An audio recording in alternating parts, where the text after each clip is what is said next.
Cuanto más dura la guerra en Ucrania, más se involucra a Occidente. Las imágenes de sufrimiento y destrucción, como en Mariupol, y los cuestionamientos del presidente ucraniano presionan a los gobiernos occidentales. Más políticos viajan a Kiev, mientras Estados Unidos entrena soldados en suelo alemán y el canciller Olaf Scholz cambia su opinión sobre el envío de armas pesadas. Por eso, en esta edición de A Fondo nos preguntamos, ¿guerra en Ucrania? ¿Occidente ya es parte de la guerra?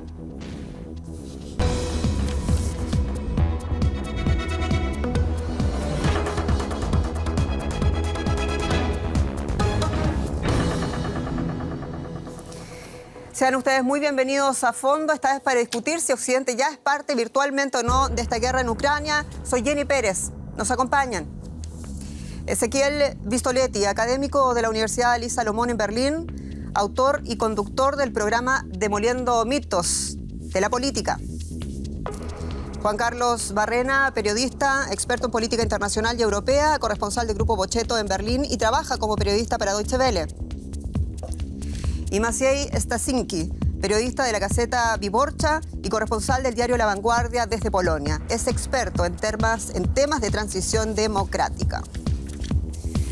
Y como siempre, la invitación a que ustedes participen en esta discusión. Nos puede escribir a nuestro correo electrónico a fondo@dw.com y también participar en los comentarios de nuestras publicaciones en Internet. Comenzamos inmediatamente con muchas cosas que están pasando. Quiero partir contigo, Ezequiel. Más armas a Ucrania de parte de Europa. Todo indica que Europa va a embargar finalmente el petróleo de Rusia. Estados Unidos, decíamos, entrenando soldados aquí en territorio alemán. Y Rusia, además, probando un sistema antimisiles con capacidad nuclear. Entre todas las cosas que están pasando, ¿en qué punto, desde tu valoración de la escalada militar, nos encontramos? Aparecemos en un punto verdaderamente muy preocupante porque las dos partes en este momento realizan una apuesta por una salida militar.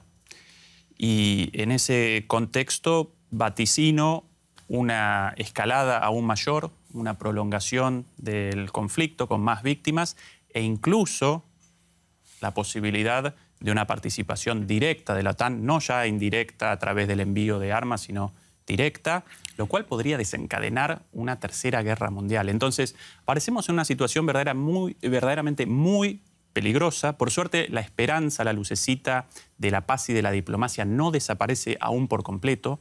Todavía las partes podrían alcanzar una resolución a este conflicto, pero las cosas aparecen encaminadas muy mal. Maciej, Finlandia ha vuelto a decir de que Rusia ha traspasado, ha violado su espacio aéreo.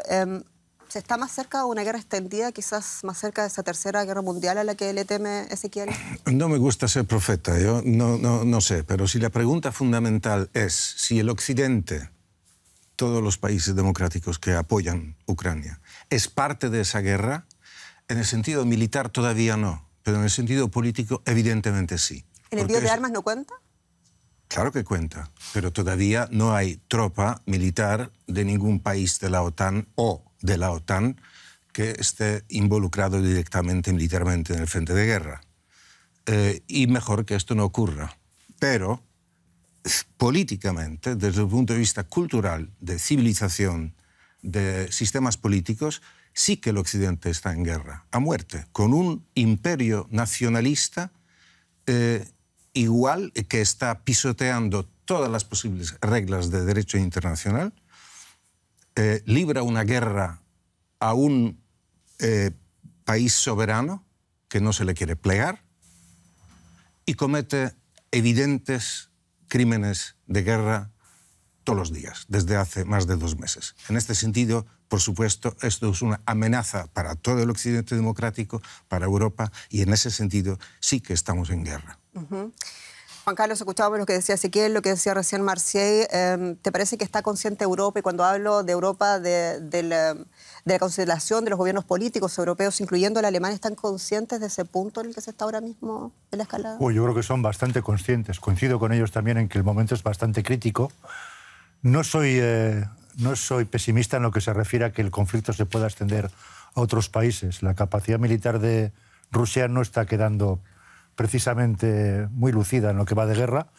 Las tropas ucranianas han conseguido más o menos, por lo menos, contenerlos, en algunos lugares incluso rechazarlos. no veo el peligro de que la guerra se extienda a otros países, de que haya una invasión de Polonia o una entrada en Moldavia o que se atrevan con Finlandia o las repúblicas bálticas. Lo veo bastante improbable. Pero lo que sí es cierto es que Occidente lo que está demostrando es una postura bastante unida. Están decididos a plantar cara al régimen del señor Vladimir Putin. Y en ese sentido sí creo, no solamente hay una implicación política, yo creo que hasta cierto punto hay una implicación militar. Desde el momento en que gran parte de la información militar que recibe en este momento Ucrania procede de países aliados. Hay aviones de la OTAN, aviones de Estados Unidos, aviones de Gran Bretaña, de Holanda, de Suecia, que están sobrevolando permanentemente el espacio aéreo fronterizo con Ucrania, que están recabando datos y que, por supuesto, no se los quedan, se los están pasando a Ucrania, ¿no? Estados Unidos ha dicho que en realidad lo que saben es que Rusia ya perdió la guerra en Ucrania y que no consiguió lo que supuestamente, según Estados Unidos, era uno de los objetivos también, que era dividir a la OTAN. ¿Te parece entonces que...? Sí, no, yo también soy de los que piensan que Rusia ha perdido la guerra y también de los que piensan que esta guerra va a tener consecuencias muy negativas para Rusia a medio y a largo plazo, porque no creo que todo este cúmulo de sanciones con el que se está castigando al régimen de Putin y consecuentemente a todo el país se vayan a retirar 4 días después de que acabe la guerra, por mucho que Rusia se retire de los territorios ocupados. Eso no va a suceder. ¿Ezequiel? No, no participo de esto último. Efectivamente, Rusia no va a abandonar los territorios ocupados y en ese sentido la idea de una derrota militar de Rusia representa una fantasía, como también representa una fantasía la política de la Unión Europea de tantos años de querer generar, bajo el mandato de la OTAN hegemonizada por Estados Unidos, de querer generar una estructura de seguridad para Europa de espalda o aún en contra de Rusia. Esto es Europa fantasía.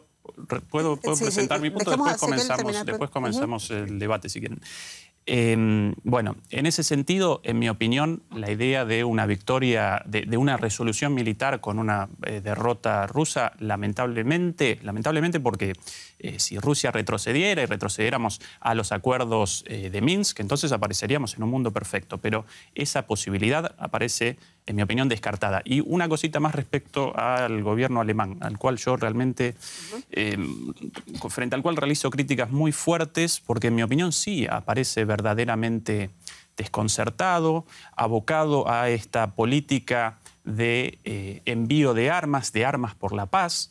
La ministra Annalena Baerbock de los Verdes, un partido históricamente asociado al pacifismo, a la democracia, a los derechos humanos, al ecologismo, hoy aparece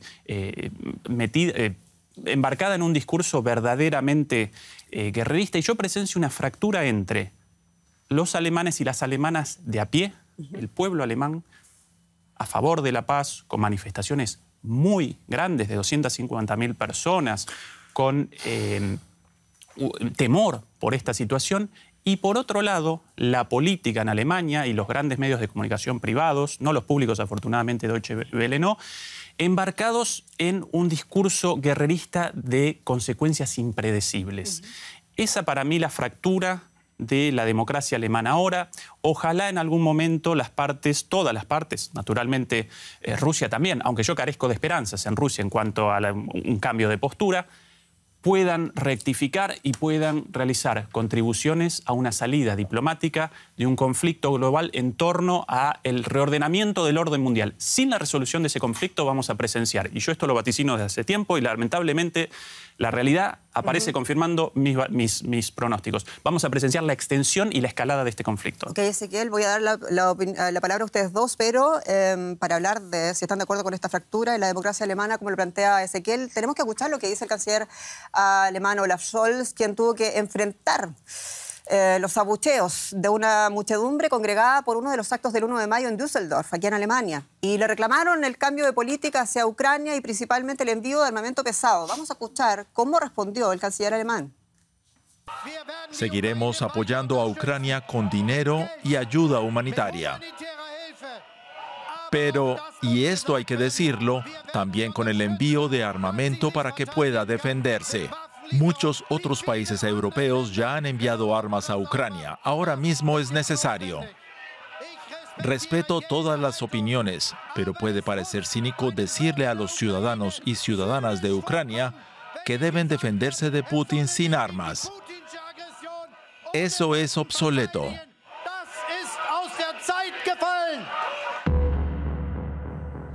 Y para quienes nos están siguiendo, el canciller alemán está siendo criticado por todas las partes, por los pacifistas que dicen que se está metiendo mucho en este asunto y por quienes también dicen que en realidad Alemania debe y puede hacer más. Y yo te pregunto a ti, Marcial, ¿se dio Scholz acaso a las presiones? Hay que reconocer un giro de parte del canciller. Hay críticos que dicen que Scholz actúa más por presión que por convicción. ¿Qué te parece a ti? Eso quizás sea así, porque desde el principio el canciller Scholz no era muy activo en prestar apoyo a Ucrania y más bien ha venido cediendo a las presiones de sus dos socios de gobierno, de la opinión de todos los demás países de la OTAN y de la Unión Europea, que tenía una postura mucho más contundente frente a la invasión rusa sobre Ucrania. Pero los motivos son lo de menos. Yo creo que lo que cuenta más es el objetivo y la evolución de la postura alemana, que yo creo que, aunque sea una progresiva cesión a las presiones, creo que va en buena dirección, porque la Ucrania, como país víctima de una agresión claramente militarista y imperialista, merece todo apoyo. Todo apoyo, económico, político, ideológico, diplomático, todo apoyo. Una víctima de un inocente, de una agresión imperialista, merece el apoyo inequívoco de todo el mundo occidental y democrático. Por supuesto que no participo en absoluto con lo que ha dicho Ezequiel, de que es una parte simétrica, de que ambas partes apuestan por una salida militar. No hay ambas partes que apuestan por una salida militar. Una parte es invasora y otra es víctima invadida. Entonces, la víctima invadida no puede defenderse más que con las armas, porque con las manos vacías no se puede defender. Y el mundo occidental democrático, si es fiel a sus principios democráticos y de libertad, tiene la obligación de dar todo el apoyo que quepa. El problema es que también la guerra nunca se acaba con más armas, y eso es lo que dicen también los críticos del canciller Scholz.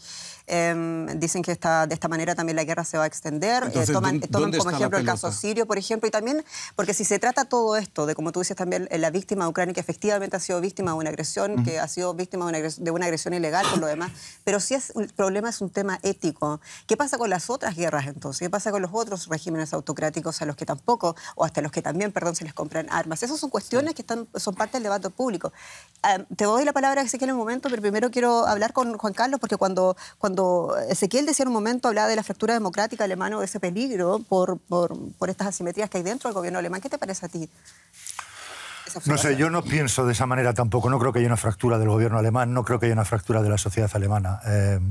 Naturalmente la gente reacciona de maneras diferentes ante una situación como esta. El señor Scholz es una persona muy prudente. Mucha gente lo ha comparado con Angela Merkel, en su forma de reaccionar ante un conflicto como este. Angela Merkel era de las que dejaba desarrollarse las cosas antes de intervenir, y podían pasar muchas semanas antes de que dijera nada. Scholz no ha tardado tanto, pero también es una persona que, por lo visto, que reacciona con lentitud, quizás porque prefiere tener más información, prefiere estar más metido en el asunto antes de intervenir. El Consejo de Ministros que finalizó ayer en Meseberg, que estuvieron 2 días reunidos, a mí me ha dado la impresión de que han salido todos bastante unidos. Es cierto que los que más presionan a los socialdemócratas y a Scholz para que se implique más en este conflicto bélico son sus socios, los verdes y los liberales. Y es cierto que los verdes, de ser el partido tradicional pacifista, se ha convertido en un partido, yo no diría belicista, pero sí en un partido realista, en el sentido, está sucediendo esto y la única forma de contenerlo, la única forma de contener al señor Putin es plantándole cara, porque si le permitimos hacer todo lo que le dé la gana, al final no se conformará con Ucrania. ¿No? Echará mano de otros países cercanos, de otros países que él considera que han salido de la esfera que era antiguamente la Unión Soviética. Y que eso es lo que parece que le duele más al señor Putin. Tema de discusión, entrenamiento de los Estados Unidos en la base de Ramstein, es decir, aquí en suelo alemán. Hay algunas celebridades, gente que envió carta pidiendo que no enviaran armas, pero también que ese tipo de cosas son inaceptables en suelo alemán, con la historia y la impronta histórica de este país. ¿Qué opinión les merece a ustedes? Y también lo pregunto, quizás Ezequiel quiera responder esto, porque hay un informe científico del Bundestag que muestra que según el derecho internacional la entrega de armas puede considerarse como entrada en guerra, además de ese asunto del entrenamiento de las tropas, que supone también una escalada de parte de Occidente, incluso desde el punto de vista jurídico, digamos, alemán. ¿Qué podemos decir de esto? ¿Qué opinión te parece? Sí, sinceramente no puedo responder al tecnicismo legal respecto a qué connota eso en términos de derecho internacional. Sin embargo, presenciamos una creciente participación de Occidente y, remacho una vez más, como remacho desde el principio, en mi opinión, esta participación genera precisamente lo contrario al objetivo buscado.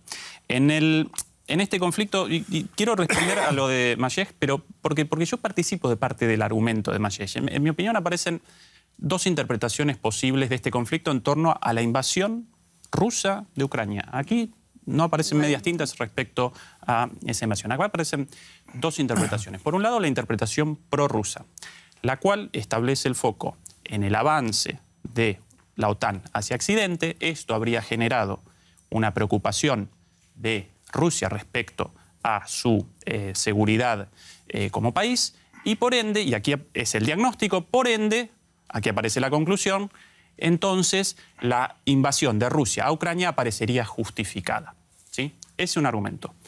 El otro argumento, la otra interpretación, la interpretación pro-occidental, este conflicto respondería a la demencia, a la locura, como lo llama Majek, los delirios imperialistas de Putin, y por ende la invasión aparecería injustificada. En realidad, ambas interpretaciones presentan parte de la verdad, pero ambas interpretaciones aparecen erradas en lo siguiente.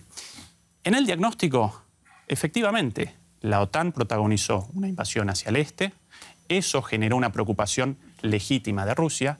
Ahora, en la conclusión, eso de ningún modo connota una justificación para una invasión a un país independiente, lo cual representa una violación al derecho internacional y representa una violación a la soberanía de un Estado independiente. Sí, ¿En qué aparece equivocada la otra postura, la postura pro-occidental? En el hecho de la simplificación de este contexto a la locura de Putin, un líder sin dudas maquiavélico, frío, calculador, pero de ningún modo improvisado e impredecible. La conclusión de que la invasión representa una invasión injustificada, representa una conclusión certera. Entonces, en parte aparece la verdad de los dos, pero los dos aparecen equivocados. ¿Qué interpretación realizo yo? Y por eso no me quieren ni los rusos ni los estadounidenses. Como contexto aparece efectivamente una expansión agresiva de la OTAN, la cual genera una preocupación legítima, pero redondeo Majek y después respondes. Por favor, bueno, pero no se puede... ¿Cuál es el punto? Vas a tu punto, por favor, Ezequiel. Eso de ningún modo connota una justificación. Ahora, ¿cuál es la conclusión de estas dos partes, de estas dos explicaciones, pro-occidental y pro-rusa? Más guerra. Cuando precisamente por eso aparecemos en una situación de estancamiento, no de la guerra en el día a día. Pero fue Rusia la que invadió Ucrania y pudieron haberse agotado quizás los instrumentos o estaban agotados los políticos. Por eso mi rechazo a la justificación de la invasión rusa. Pero por eso, porque las dos partes presentan parte de la verdad, pero a las dos aparecen equivocados, aparecemos en cuanto a la resolución del conflicto, no de la guerra en sí, sino del conflicto de fondo, en una situación de estancamiento con ganadores y perdedores. ¿Quiénes los ganadores de este estancamiento? Sin dudas Estados Unidos. Nos estamos yendo un poco del tema. Nos estamos yendo un poco del tema. ¿Quieres decir algo, Macías, por favor?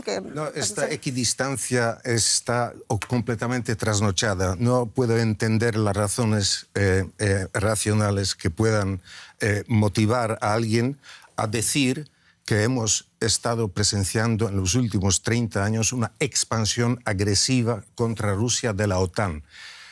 Esto sencillamente no se sostiene. Los países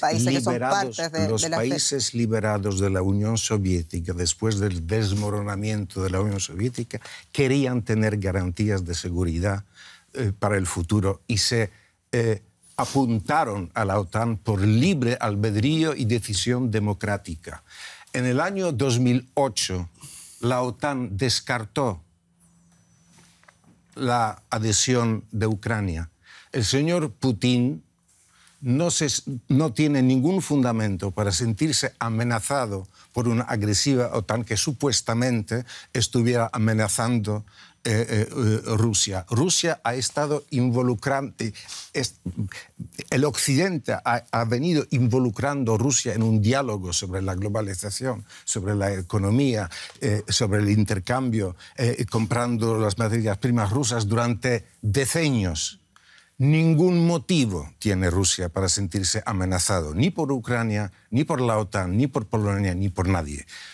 El señor Putin, hay que creerle cuando lo dice público, y su ministro Lavrov lo repite cada 2 por 3. Cuando invadían Ucrania, dijeron, Ucrania no tiene derecho a existir porque es parte de Rusia. Partiendo de esta burda histórica mentira y tergiversación, todo pierde significado. Juan Carlos. Toda justificación pierde. Juan Carlos. Coincido completamente con él, pero hay otra cosa en la que disiento con él. Él afirma que va a haber, que todo esto va a conducir a más guerra. Para que haya más guerra hay que tener capacidad de hacerla. Y la capacidad en estos momentos de Rusia de hacer más guerra en otros sitios es muy limitada. O sea, tiene muchísimos problemas Rusia para hacer la guerra en Ucrania. No creo que tenga capacidad para meterse en otros lugares. De acuerdo con vos, pero más guerra en Ucrania. Perdón, déjame terminar de hablar a mí también. Sí, perdón. La única opción que tiene Rusia si quiere pasarse de rosca es apretar el botón. Para ello siempre tendría capacidad. No creo que estén tan locos como para hacerlo. Pero capacidad militar para ampliar la guerra, los rusos no la tienen en absoluto. Y la OTAN la tiene en estos momentos total. En primer lugar, porque por mucho que Putin haya criticado esa expansión, que no es cierta, como consecuencia de esta guerra sí se está produciendo. Y no solo eso. Hay países que no pertenecían a la OTAN que eran neutrales en este mundo y que ahora tienen interés en ingresar en la organización, como es el caso de Finlandia y de Suecia. Por supuesto que sí. ¿No? Y es lógico que países que ya estén adheridos a la OTAN y que sean miembros de la OTAN pidan a la vista de lo que está haciendo Rusia en un país vecino, es normal que pida ayuda a los demás socios para poder afrontar un posible ataque, una agresión, una invasión. Ok, vamos muy atrasados, me dicen, vamos en la mitad del programa y no hemos realmente avanzado en esto. Seguimos, el líder de la oposición alemana, Friedrich Merz, esto es importante. Viajó esta semana a Ucrania, allí visitó el suburbio de Irpin bajo la ocupación rusa hasta finales de marzo y Merz se reunió con el presidente Zelensky, así como también con el alcalde de Kiev, con Klitschko y su hermano. Y esto es lo importante porque Merz es el político alemán de mayor rango, ojo, es el líder de la oposición, el de mayor rango que ha viajado a Ucrania para mantener conversaciones políticas desde que estalló la guerra, y la visita del canciller alemán no se produjo hasta el momento debido a diferencias con Kiev de las que vamos a hablar ahora. Bueno, va Merz y no va Scholz, ¿cómo lo ves tú? No va Scholz tampoco por el desaire que le hicieron el gobierno ucraniano al presidente federal alemán, Frank-Walter Steinmeier. Esto es algo para que la gente nos siga también de lo que estamos hablando. Los ucranianos dijeron aparentemente no al presidente federal, que es un importante emblema, por supuesto, de la gobernanza de Alemania. Scholz dice entonces yo tampoco voy a hacerlo, y va el líder de la oposición, el líder de la CDU. Que ha ido por varios motivos, uno de ellos también puramente electoralista, o sea, como no va el canciller voy yo y me gano los puntos, ¿no? Eso es lógico que lo haga también. Pero la postura de Scholz en este momento es comprensible, o sea, ha habido un desaire al presidente, al jefe del Estado, al presidente de la nación, por parte de Ucrania, que ha desinvitado a este hombre cuando estaba preparado el viaje y parecía que iba a producirse. La reacción del gobierno alemán es lógica y Scholz hasta cierto punto está obligado a suspender, por cuestiones diplomáticas, a suspender toda visita a Ucrania hasta que no haya algún gesto por parte de Kiev que trate de calmar las cosas. También es cierto que la visita de Merz era parte también de esta diplomacia. Yo supongo que habrá habido conversación. ¿Diplomacia o turismo político? Por excelencia. Las dos cosas. Yo también creo que habrá ido con un mensaje de Scholz al gobierno ucraniano, que no se ha hecho público. Y prueba de que hay una cierta voluntad también de Alemania para arreglar las cosas es el inminente viaje de la presidenta del Bundestag también a Kiev, que no sé si se está produciendo ahora o se va a producir mañana, y que también es miembro del Partido Socialdemócrata. Hay una cierta voluntad de arreglar las cosas, pero tiene que haber también una parte una cierta voluntad también por parte de Kiev en ese sentido. Considero que es un conflicto diplomático, no es un conflicto político y no es un conflicto que vaya a tener ninguna trascendencia para lo que es la guerra en Ucrania. Vamos. No la va a tener porque el señor Scholz, el canciller, está cambiando de opinión, está no, y seguramente acabará viajando a Ucrania, no sé cuándo, pero lo más probable es que también haga esa visita. Estábamos hablando de la OTAN, donde generó mucha controversia acá. Con todo esto que denunció Finlandia, la violación de nuevo de su espacio aéreo, ¿qué posibilidades hay o ven ustedes de que Finlandia finalmente y Suecia se unan a la OTAN? Y si fuera ese el caso, entonces, ¿qué escenarios podríamos ver? Bueno, yo creo que esto se va a producir. ¿Para quién la pregunta? ¿Para quien quiera responder? ¿Marcel? Creo que se va a producir porque estos dos países que hasta ahora se han mantenido al margen como neutrales se ven, y con razón creo, amenazados por las ambiciones de la Rusia imperial. Y si solicitan, como creo que va a ocurrir, van a ser aceptados y me parece justificado, correcto y previsible. Ezequiel. Sí, efectivamente, en el contexto de una escalada, naturalmente, los dos polos en disputa, Rusia y la OTAN, no Ucrania. Ucrania representa la punta del iceberg de ese conflicto, naturalmente pueden aparecer tentados, lo cual, en mi opinión, tampoco coadyuvaría, más allá de que pueda acontecer, no coadyuvaría a la paz en ningún momento. Respecto a lo de que yo presencio una escalada de la guerra, sí, presencia una escalada de la guerra en Ucrania. Por eso mi interrupción antes respecto a la posibilidad de Rusia acometiendo otros países. En ese caso yo participo de tu visión. Yo presencio una escalada y un avance cada vez más de la guerra en Ucrania y, así como realicé una predicción al principio, realizo una predicción ahora, una vez conquistado por completo el Donbass, ya controlado Mariupol, el sur y el este. El sur y el este de Ucrania aparecen bajo control ruso. La idea de una derrota de Rusia realmente representa una fantasía basada en un enseguecimiento ideológico muy fuerte. Pero después de ahí... O sea, no para ti no está derrotada, para ti la guerra, lo que dice Estados Unidos, que Rusia perdió la guerra, para ti no es efectivo. Bueno, Estados Unidos en esto realiza su juego muy inteligentemente, pero el este y el sur de Ucrania parecen tomadas por Rusia. Y quiero simplemente realizar la predicción acá para documentarlo. Después de eso, Rusia no va a comenzar un ataque contra Kiev, efectivamente debió retroceder en su primer intento de una guerra relámpago, sino que va a comenzar un ataque hacia el suroeste, hacia Odessa, con la idea de generar un corredor aún mayor con Transnistria en Moldavia. Cuanto más adelantado este conflicto, mayor la posibilidad de pérdidas territoriales para Ucrania. Respecto a lo de la OTAN, si la OTAN protagonizó un avance o no... Eso no, ese tema ya lo pasamos. Simplemente para volvemos a la pregunta, ¿te parece que sí es un escenario plausible entonces ver a Finlandia y a Suecia en la OTAN? ¿Sí? Plausible, sí, claro que sí. Ok, avanzamos. Estos días la evacuación de civiles. Ustedes han visto las imágenes de una siderúrgica en Mariupol. La de Azovstal se transformó en el símbolo de la catástrofe civil en esa guerra, la de Ucrania. Y después de 2 largos meses escondidos, 100 personas, entre ellos niños, lograron ponerse a salvo. Aquí la historia. Todas estas personas lograron llegar desde la asediada Mariupol a Zaporilla, una ciudad que aún está en manos ucranianas. Estoy exhausta. Apenas puedo hablar después de tantos bombardeos y 2 días de travesía. Todo ha quedado calcinado y destruido por las bombas. ¿Para qué esta guerra? ¿Quién la necesita? Mis vecinos, las personas con las que crecí, murieron. Viví en su casa. Niños han muerto. Los cuerpos yacen en la calle sin que nadie los recoja. La ciudad sitiada de Mariupol ha quedado prácticamente reducida a escombros. Las autoridades ucranianas calculan que al menos 20.000 civiles han muerto. ¿Por qué es Mariupol tan importante para Putin?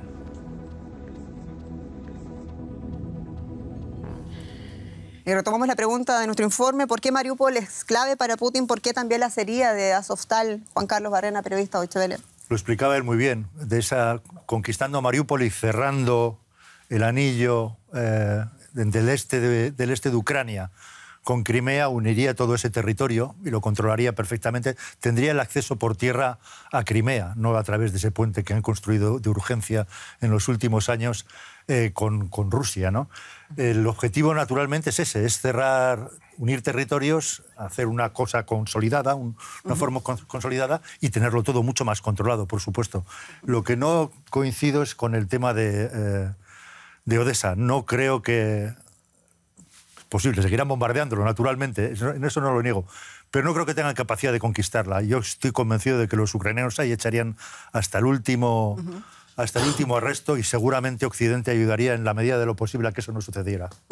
Me quedo con el tema de cuánto está avanzando Rusia, cuánto están pudiendo avanzar las fuerzas ucranianas, porque tenemos informaciones contradictorias a cada rato. El Pentágono informaba también de que con información de inteligencia las fuerzas ucranianas, por ejemplo, habían logrado, digamos, eliminar a un montón de generales rusos en el campo de guerra. Y hablábamos un poco más temprano de la implicancia de Europa y de Alemania, ¿no? Entonces, hablemos de la implicancia un poco de Estados Unidos en esta guerra, porque decíamos, se está entrenando tropas aquí en territorio alemán. ¿Realmente esta es la guerra también de Estados Unidos, Marcel? Sí, en la medida en que es una guerra del campo democrático y liberal frente a agresiones autocráticas y casi totalitarias, porque Rusia se está convirtiendo en un país totalitario. Lo estamos presenciando. No se puede llamar guerra a una guerra porque uno queda encerrado en una cárcel por 15 años, condenado de golpe. Entonces, en este sentido, el Estados Unidos lo que está haciendo bajo la administración Biden es hacer el liderazgo del mundo occidental, del que es un elemento fundamental, tanto de la OTAN como más ampliamente dicho, de la Alianza Occidental de las Democracias Liberales. En ese sentido, es una guerra americana en nombre del mundo libre, digamos así. No es directamente americana en el sentido de que ningún elemento concreto del interés material de Estados Unidos está amenazado, pero... ¿No? Pero creo que es legítimo y correcto lo que está haciendo Estados Unidos ahora. Ezequiel, ¿te parece que no es la guerra de Estados Unidos también? Yo rechazo las interpretaciones o los análisis políticos basadas en la idea de un Occidente como última representación de la democracia, la libertad y la bondad en el mundo, y un Oriente, Rusia, China, como representación de la maldad. Y rechazo esto no tanto por la segunda parte, porque efectivamente Rusia autoritaria, China autoritaria, pero Estados Unidos también, y en este contexto Estados Unidos, en este mundo de intereses, Estados Unidos también protagonizó invasiones sin justificación con miles de muertos. Ahora, ¿por qué este conflicto ayuda a los Estados Unidos? Yo en el último programa realicé una mención a esto. A partir de 2019, Estados Unidos determina un cambio en su geopolítica internacional. Abandona el foco de sus intervenciones basado en el terrorismo islámico después de fracasos rotundos como la guerra de Irak y la guerra civil posterior, lo de Siria, lo de Afganistán, y determina que a partir de entonces el foco debe aparecer en las nuevas potencias emergentes en el incipiente mundo multipolar naciente. ¿Cuáles las nuevas potencias? China, la India, Rusia. En este sentido, en 2019, esto aparece publicado, el think tank más importante de los Estados Unidos, la Rand Corporation, financiada por el propio gobierno de Estados Unidos, presenta un documento en el cual realiza propuestas para que Estados Unidos acometa políticas para cercenar el poderío ruso. Increíblemente, en ese documento aparece retratado el futuro de una manera verdaderamente inaudita. 2019. ¿Qué debe Estados Unidos? Dificultar las exportaciones de petróleo ruso, reducir las exportaciones de gas natural y obstaculizar la expansión de los oleoductos, imponer sanciones, potenciar la fuga de cerebros, página 96. Todo esto aparece publicado. Propiciar ayuda militar a Ucrania. Atención a esto, al apartado de ayuda militar en Ucrania. Desde 2014, redondeo 5 minutos, por favor, porque yo aparezco tenemos en minoría, así que quiero un segundito. Desde 2014 hasta 2016, Estados Unidos proporcionó $600 millones en ayuda militar a Ucrania. Dicho por ellos, en solamente 2 años. Estados Unidos podría aumentar esta ayuda militar tanto en cantidad como en calidad. Atención a esto, aquí. Sin embargo, Rusia podría contraatacar comprometiendo más tropas y empujándolas más adentro de Ucrania. Esa escalada sobrecargaría a Rusia, puesto que el este de Ucrania ya es un lastre para Rusia. Avanzar más solo generaría perjuicios para Rusia, aunque a expensas del pueblo ucraniano, y atención a esto podría producir un número desproporcionado de bajas ucranianas, pérdidas territoriales y flujos de refugiados. Aún así, Estados Unidos debe patrocinar los envíos militares. Okay, Esto en 2019. Entonces, aparece clarísimo el interés de Estados Unidos y bien por ellos que representen su interés. Ezequiel, queda claro tu punto. ¿Te parece que se trata de un plan de Estados Unidos después de todo, Juan Carlos? No sé si puede considerarse un plan de Estados Unidos, pero si ese plan es cierto y ese plan en el 2019 se publicó, me estás diciendo que Putin es tonto. Porque lo único que ha hecho ha sido caer en esa trampa. Efectivamente. ¿No?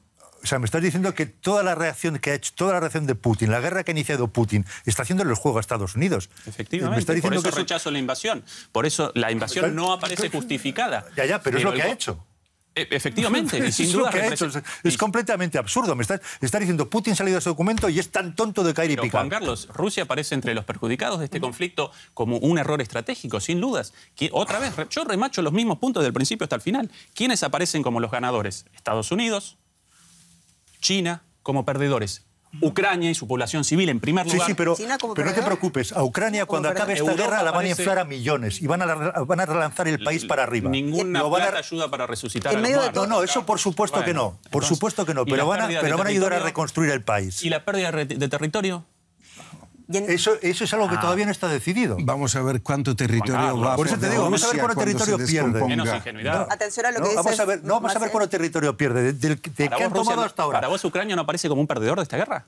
Naturalmente que es un perdedor de esa guerra. No, Ucrania y todo Occidente también. Aquí todos vamos a pagar por esta guerra. Europa todos vamos a pagar por esta guerra. Estados Unidos no. No lo sé, también tendrá sus pagos. Bueno, por lo menos este tema, ¿no? los exportadores de armas entre Estados Unidos y Alemania también están ganando en eso. Esos son datos que son fehacientes y los tomamos un poco. Hablemos una discusión sobre lo que parecemos de acuerdo. Pero en esta guerra vamos a perder todos, pero unos mucho más que otros. ¿No? El punto está claro, nadie gana en esta guerra y sin embargo sí hay quienes están llenando los bolsillos, hay que decirlo claramente. ¿Qué es lo que querías decir tú, Masai, por favor? Yo no sé si Rusia va a quedarse con el territorio que está ocupando ahora. No lo sé. Como he dicho, no soy profeta. No estoy tan seguro que esto pueda terminar con una parcial ocupación de Ucrania a la larga. Es más, creo que cuanto más dura esa guerra, más perderá Rusia, económicamente, políticamente y en todos los sentidos. Rusia, debido a esta guerra, se ha quedado totalmente al margen de la política mundial. Es el villano de la política mundial. Y es un no aliado, sino cliente de China. China es 10 veces más poderosa que Rusia. Y Rusia, con cada mes de esta guerra, va a ser más pobre y más pobre y más pobre. Y a la larga, Rusia se tendrá que preocupar porque ella no vaya perdiendo territorios en el futuro y no quedarse con Donbass y con Crimea. Okay. Y para concluir, una cosa es importante. Usted cita Rand Corporation de hace 2 años, pero quiero llamar la atención que la primera invasión de Rusia sobre Ucrania tuvo lugar 5 años antes. En Crimea y en Donbass, 2014, y en Lugansk, ¿sí? 2014. De acuerdo. No nos olvidemos. Entonces, ¿quién provoca a quién? ¿No participó en Estados Unidos en eso? ¿En qué? ¿En la invasión? ¿En la invasión? En el derrocamiento de Yanukovych con llamados telefónicos de la vicesecretaria de Estado determinando el próximo presidente de Ucrania. O sea, ¿No participó Estados Unidos en eso? O sea, yo no creo que Estados Unidos movilizaba a la gente en la calle para que saliera a protestar contra ese señor. Ni que las protestas del Maidán las organizara la CIA ni Estados Unidos. Yo creo que era una reacción natural del pueblo ucraniano. Hay mucha gente que cree realmente en eso y lo cree en nuestra zona de emisión, y yo me quiero detener en una cuestión de las credibilidades, de las narrativas.